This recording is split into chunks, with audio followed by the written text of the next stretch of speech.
कहा तरी है जी कहा तरी तनी सुनी ना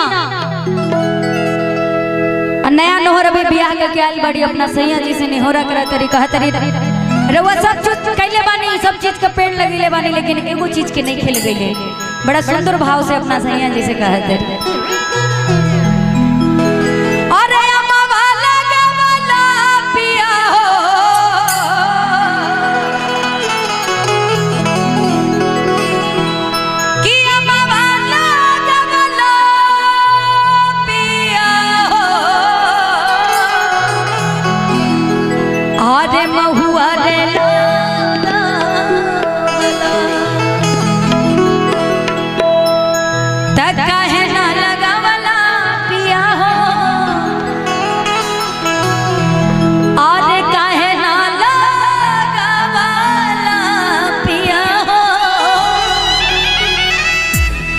निमिया के गछिया।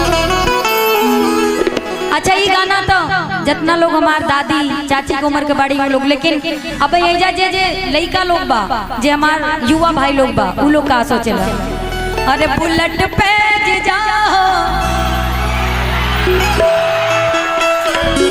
अरे थोड़ा पेड़ वेड़ लगाइए भैया अपने हिंदुस्तान से हरियाली गायब हो रही है कम से कम भक्ति भाव के माहौल में।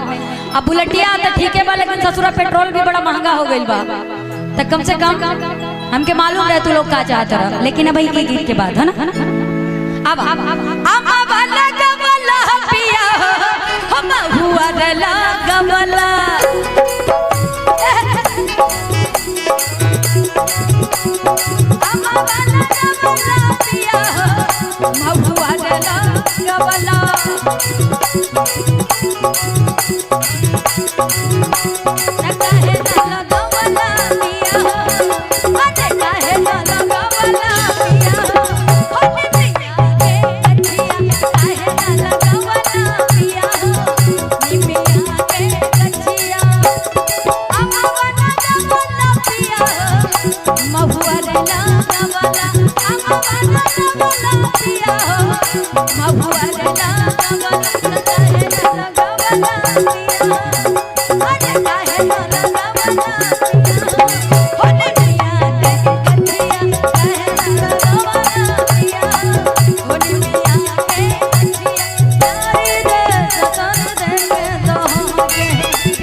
आराम से रहो भाई, आप ही के लिए हम आए हैं, जाएंगे नहीं।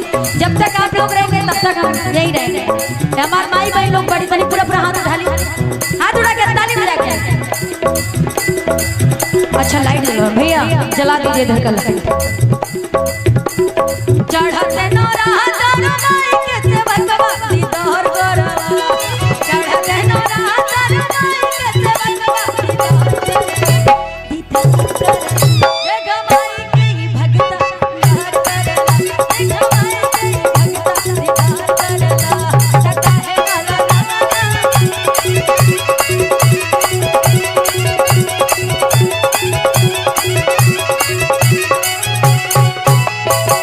और कहा तारी ए जी निमिये हो आसन माई के निमिये परवासन निमिये के तरवा बाटे माई के सिंहासन।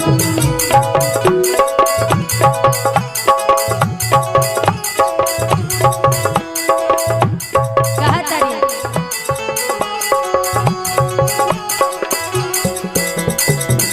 निमिये हो आसन माई के निमिये परवासन निमिये के तरवा बाटे माई के सिंहासन। अलख जगमला दिया हो माई के बोलवला,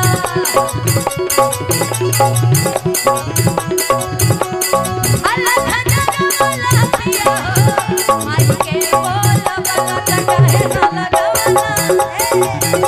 टकाहे न लगवला टकाहे न लगवला दिया हो निमिया के टकाहे न लगवला दिया हो निमिया के टकाहे न लगवला दिया हो निमिया के टकाहे न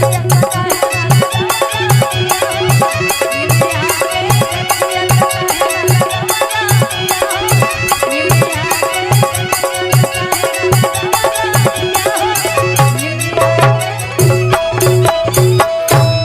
जोरदार तालियों की सौगात होनी चाहिए।